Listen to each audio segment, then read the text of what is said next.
November 5ಕ್ಕೆ ಮತ್ತೆ ಕಲಬುರಗಿಯಲ್ಲಿ ಶಾಂತಿ ಸಭೆ. ಸಹಕಾರವನ್ನು ಎಲ್ಲರೂ ಕೂಡ ಕೊಡಬೇಕಾಗತ್ತೆ ಈ ವಿಚಾರದಲ್ಲಿ. ನವೆಂಬರ್ 2ಕ್ಕೆ ಚಿತ್ತಾಪುರದಲ್ಲಿ ಪಥಸಂಚಲನ ಇಲ್ಲ ಹಾಗಿದ್ದಾಗ ನವೆಂಬರ್ 5ಕ್ಕೆ ಮತ್ತೆ ಕಲಬುರಗಿಯಲ್ಲಿ ಶಾಂತಿ ಸಭೆ ಇರೋದ್ರಿಂದ ನವೆಂಬರ್ 2ಕ್ಕೆ ಚಿತ್ತಾಪುರದಲ್ಲಿ ಯಾವ ಪಥಸಂಚಲನವೂ ಕೂಡ ಇಲ್ಲ. RSS ಪಥಸಂಚಲನ ಮುಂದೂಡಿಕೆ ಆಗಬೇಕು ಈಗ.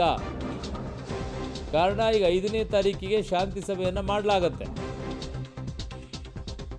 ಸೊ ನವೆಂಬರ್ 2ಕ್ಕೆ ಚಿತ್ತಾಪುರದಲ್ಲೂ ಕೂಡ ಪಥಸಂಚಲನ ಇಲ್ಲ ಈಗ.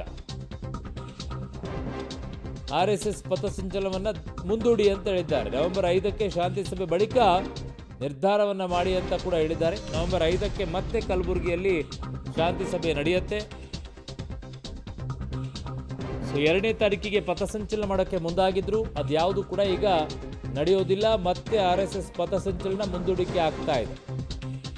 ನವೆಂಬರ್ 5ಕ್ಕೆ ಶಾಂತಿ ಸಭೆ ಬಳಿಕ ಈ ನಿರ್ಧಾರವನ್ನ ಮಾಡಲಿದ್ದಾರೆ.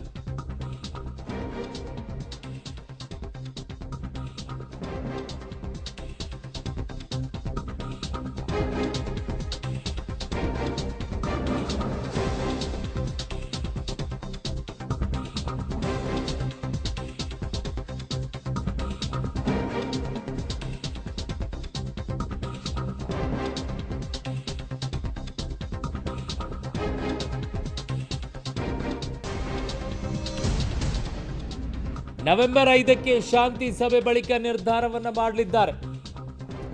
ನವೆಂಬರ್ 2ಕ್ಕೆ ಚಿತ್ತಾಪುರದಲ್ಲಿ ಪಥಸಂಚಲನ ಇಲ್ಲ. 5ನೇ ತಾರೀಕಿಗೆ ಮತ್ತೆ ಕಲಬುರಗಿಯಲ್ಲಿ ಶಾಂತಿ ಸಭೆ ನಡೆಯುತ್ತೆ. ತದನಂತರ ಪಥಸಂಚಲನ ಯಾವಾಗ ಅನ್ನುವಂಥದ್ದರ ನಿರ್ಧಾರವನ್ನು ಮಾಡಲಾಗತ್ತೆ. ಸೊ ಈಗ ಸದ್ಯಕ್ಕೆ ನಿರ್ಧಾರ ಆಗಿರೋದಿಷ್ಟೇ. ನವೆಂಬರ್ 5ಕ್ಕೆ ಶಾಂತಿ ಸಭೆಯನ್ನು ಮಾಡೋಕ್ಕೆ ಈಗ ನಿರ್ಧಾರವನ್ನು ಮಾಡಿ ಆಗಿದೆ. ಶಾಂತಿ ಸಭೆ ನಡೆಯುತ್ತೆ 5ನೇ ತಾರೀಕಿಗೆ. ಸೊ ಹಾಗಾಗಿ RSSನ ಪಥಸಂಚಲನ 2ನೇ ತಾರೀಕು ಏನು ಹೇಳ್ತಾ ಇದ್ರು ಅದು ಕೂಡ ಮುಂದೂಡಿಕೆ ಆಗ್ತಾ ಇದೆ. ನವೆಂಬರ್ 5ಕ್ಕೆ ಶಾಂತಿ ಸಭೆ ನಡೆಯುತ್ತೆ. ಆ ತದನಂತರ ಮುಂದಿನ ನಿರ್ಧಾರವನ್ನು ತೆಗೆದುಕೊಳ್ಬೇಕಾಗತ್ತೆ. ಸದ್ಯಕ್ಕೆ ಈಗಿರುವಂಥ 2ನೇ ತಾರೀಕಿಗೆ ಪಥಸಂಚಲನ ಏನಿತ್ತು ಅದು ಮುಂದೂಡಿಕೆ ಆಗಿದೆ. 5ನೇ ತಾರೀಕು ಆದ ನಂತರ ಮುಂದಿನ ದಿನಾಂಕವನ್ನು ಘೋಷಣೆ ಮಾಡ್ತಾರೆ. ನಡೆಯುತ್ತಾ ನಡೆಯಲ್ವಾ, ನಡೆಯೋದಾದರೆ ಹೇಗೆ, ಕೋರ್ಟ್ ಆದೇಶ ಏನು ಬರುತ್ತೆ, ಎಲ್ಲರೂ ಕೂಡ ಅತ್ಯಂತ ಕುತೂಹಲದಿಂದ ಕಾಯ್ತಾ ಇದ್ದಾರೆ. ಸೊ ಹಾಗಾಗಿ ಈಗ ನವೆಂಬರ್ 5ಕ್ಕೆ ಮತ್ತೆ ಶಾಂತಿ ಸಭೆಯನ್ನು ನಡೆಸಲಾಗುತ್ತೆ. ಮತ್ತಿನ್ಯಾವ ಹೈ ಡ್ರಾಮಾ ಅಲ್ಲಿ ಸೃಷ್ಟಿಯಾಗುತ್ತೋ ಗೊತ್ತಿಲ್ಲ. ಸೊ ನವೆಂಬರ್ 5ಕ್ಕಂತೂ ಈಗ ಮತ್ತೊಂದು ಶಾಂತಿ ಸಭೆಯನ್ನು ಮಾಡೋಕ್ಕೆ ಈಗ ನಿರ್ಧಾರವನ್ನು ಮಾಡಿದ್ದಾರೆ.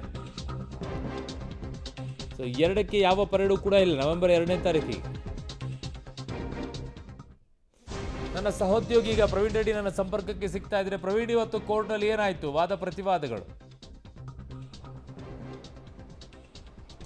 ಅರುಣ್, ಏನಂದ್ರೆ ನವೆಂಬರ್ 2ನೇ ತಾರೀಕು ಏನಂದ್ರೆ RSS ಪಥಸಂಚಲನ ನಡೆಯುತ್ತೆ ಅಂತ ಬಹುತೇಕರು ಅನ್ಕೊಂಡಿದ್ರು. ಆದರೆ ಸದ್ಯ ಏನಂದ್ರೆ ಕಲಬುರಗಿಯ ಹೈಕೋರ್ಟ್ ಪೀಠದಲ್ಲಿ ಇವತ್ತು ಮತ್ತೆ ವಿಚಾರಣೆಗೆ ಬಂದಂತಹ ಈ ಒಂದು ಚಿತ್ತಾಪುರದ ಪ್ರಕರಣವನ್ನ ಮತ್ತೆ ಶಾಂತಿ ಸಭೆಗೆ ಪ್ರಮುಖವಾಗಿ ಅರ್ಜಿದಾರರ ಪರ ಏನು RSS ಪರ ಏನಿದ್ದಾರೆ ಆ ಒಂದು ಅವರು ಏನಂದ್ರೆ ಶಾಂತಿ ಸಭೆಗೆ ಹಾಜರಾಗಿರಲಿಲ್ಲ. ಅವತ್ತಿನ ದಿನ ಅವರ ಸಂಬಂಧಿಕರಲ್ಲಿ ಮೃತರಾಗಿದ್ರು. ಹೀಗಾಗಿ ಅವರು ಶಾಂತಿ ಸಭೆಗೆ ಹಾಜರಾಗಿಲ್ಲ. ಹೀಗಾಗಿ ಇನ್ನೊಂದು ದಿನ ಕೊಡಿ ಅಂತೇಳಿ ಏನಂದ್ರೆ ವಿನಂತಿ ಮಾಡ್ತಾರೆ. ಅದಾದ ಬಳಿಕ ಏನಂತಂದ್ರೆ ವಾದ ಪ್ರತಿವಾದವನ್ನು ಎಲ್ಲವನ್ನು ಕೂಡ ಆಲಿಸಿದಂತಹ ನ್ಯಾಯಮೂರ್ತಿಗಳು ಮತ್ತೆ ಏನಂದ್ರೆ ಕಲಬುರಗಿಯ ಜಿಲ್ಲಾಡಳಿತಕ್ಕೆ ಏನಂದ್ರೆ ಮತ್ತೆ ಒಂದು ಶಾಂತಿ ಸಭೆ ನಡೆಸಲು ಈಗಾಗಲೇ ಏನಂದ್ರೆ ಮತ್ತೆ ಒಂದು ಆದೇಶವನ್ನು ಮಾಡಿದ್ದಾರೆ. ಈಗಾಗಲೇ ಅಕ್ಟೋಬರ್ 28ರಂದು ಕೂಡ ಶಾಂತಿ ಸಭೆ ನಡೆದಿತ್ತು. ಶಾಂತಿ ಸಭೆಗೆ RSSನ ಕೆಲ ಮುಖಂಡರು ಸೇರಿ ಒಟ್ಟು 10 ಸಂಘಟನೆಯ ಮುಖಂಡರು ಕೂಡ ಭಾಗಿಯಾಗಿದ್ರು. ಭಾಗಿಯಾದಂತಹ ಸಂದರ್ಭದಲ್ಲಿ ಯಾವುದೇ ರೀತಿಯಾದಂತಹ ಒಮ್ಮತದ ನಿರ್ಧಾರ ಅವತ್ತು ಬಂದಿರಲಿಲ್ಲ.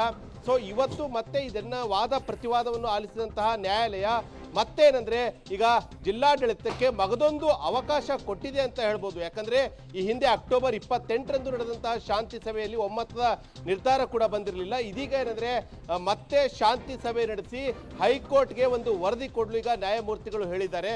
ಸೊ ಯಾವತ್ತಾದ್ರೂ ಸೋಮವಾರ ಮಂಗಳವಾರ ಬಳಿಕ ಯಾವತ್ತಾದ್ರೂ ಒಂದು ದಿನ ಕೊಡಿ ಅಂತ ಹೇಳಿದ ಬಳಿಕ ನವೆಂಬರ್ 5ರಂದು ಈ ಒಂದು ಶಾಂತಿ ಸಭೆ ಕಲಬುರಗಿಯ ಜಿಲ್ಲಾಡಳಿತದಲ್ಲಿ ನಡೀತಾ ಇದೆ.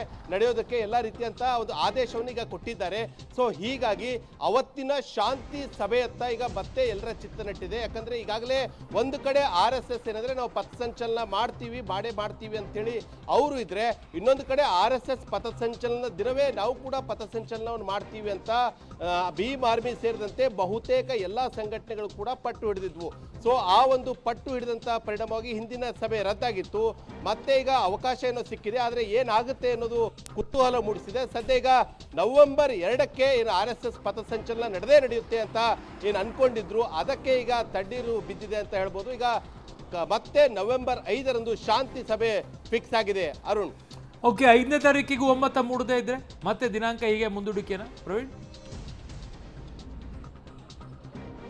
ಎಸ್ ಅರುಣ್, ಇದರಲ್ಲಿ ಎರಡು ಮಾತಿಲ್ಲ ಅಂತ ಹೇಳ್ಬೋದು. ಯಾಕಂದ್ರೆ ಈಗಾಗಲೇ ನಮಗೂ ಎಲ್ರಿಗೂ ಕೂಡ ಗೊತ್ತಿದೆ, ಕಲಬುರಗಿಯ ಜಿಲ್ಲಾಡಳಿತ ಏನಂದ್ರೆ ರಾಜಕೀಯ ಒತ್ತಡಕ್ಕೆ ಈಗಾಗಲೇ ಒಳಗಾಗಿದೆ. ಹೀಗಾಗಿ ಶಾಂತಿ ಸಭೆ ನಡೆಸಿದ್ರು ಕೂಡ ಅದು ಕೇವಲ ಕಾಟಾಚಾರದ ಶಾಂತಿ ಸಭೆ ಅಂತ ಈಗಾಗಲೇ ಮೇಲ್ನೋಟಕ್ಕೆ ಕಂಡು ಬರ್ತಾ ಇದೆ. ಯಾಕಂದ್ರೆ ಒಂದು ಕಡೆ ಹೈಕೋರ್ಟ್ನ ಸೂಚನೆ, ನೀವು ಶಾಂತಿ ಸಭೆ ನಡೆಸಿ, ಶಾಂತಿ ಸಭೆಯಲ್ಲಿ ಎಲ್ಲಾ ಸಂಘಟನೆಯವ್ರನ್ನು ಕೂಡ ಒಮ್ಮತಕ್ಕೆ ತೆಗೆದುಕೊಂಡು ಬನ್ನಿ, ಒಂದೊಂದು ದಿನಕ್ಕೂ ಕೂಡ ಒಬ್ಬೊಬ್ಬ ಸಂಘಟನೆಯವರಿಗೆ ಒಪ್ಸಿ ಅನ್ನೋದೇ ಈ ಒಂದು ಶಾಂತಿ ಸಭೆಯ ಪ್ರಮುಖ ಸುಸೂತ್ರವನ್ನ ಕಂಡುಕೊಂಡು ನಮ್ಮ ಹತ್ರ ಬನ್ನಿ ಅಂತ ಹೈಕೋರ್ಟ್ ಸೂಚನೆಯನ್ನು ಕೊಡ್ತಾ ಇದೆ.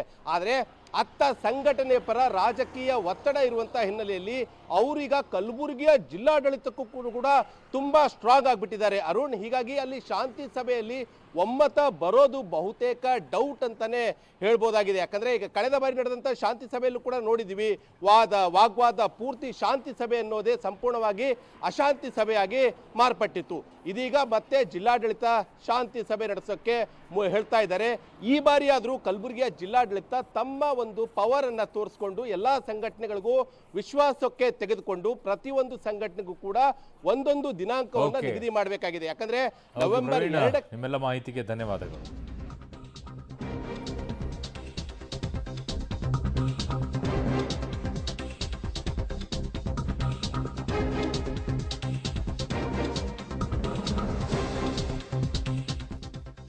ನವೆಂಬರ್ 5ನೇ ತಾರೀಕಿಗೆ ಬೆಂಗಳೂರಿನಲ್ಲಿ ಸಭೆಯಂತೆ, ಕಲಬುರಗಿಯಲ್ಲ, AG ಕಚೇರಿಯವರಲ್ಲಿ ನಡೆಯುತ್ತೆ ಅಂತೆ ಈ ಶಾಂತಿ ಸಭೆ.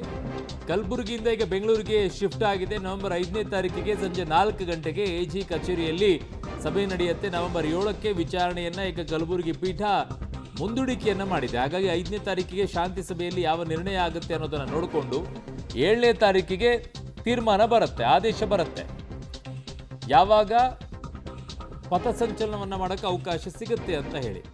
ಸೊ ಹಾಗಾಗಿ ಎಲ್ಲೂ ಇಲ್ಲದೆ ಇರುವಂಥ ಸಮಸ್ಯೆ ಕಲಬುರಗಿಯಲ್ಲೇ ಮಾತ್ರ ಯಾಕೆ ಸೃಷ್ಟಿ ಆಯ್ತು ಅನ್ನುವಂತಹ ಪ್ರಶ್ನೆ ಈಗ ಬಹುದೊಡ್ಡದಾಗಿ ಎದ್ದಿದೆ. ಬೆಂಗಳೂರಿನಲ್ಲಿ ಶಾಂತಿ ಸಭೆ ನಡೆಯುತ್ತೆ ಅಂತೆ, ಕಲಬುರಗಿಯಲ್ಲಿ ನಡೆಯೋದಿಲ್ಲ. ಕಾರಣ ಮೊನ್ನೆ ಶಾಂತಿ ಸಭೆಯಲ್ಲಿ ಯಾವುದೇ ಒಮ್ಮತ ಮೂಡಿರಲಿಲ್ಲ.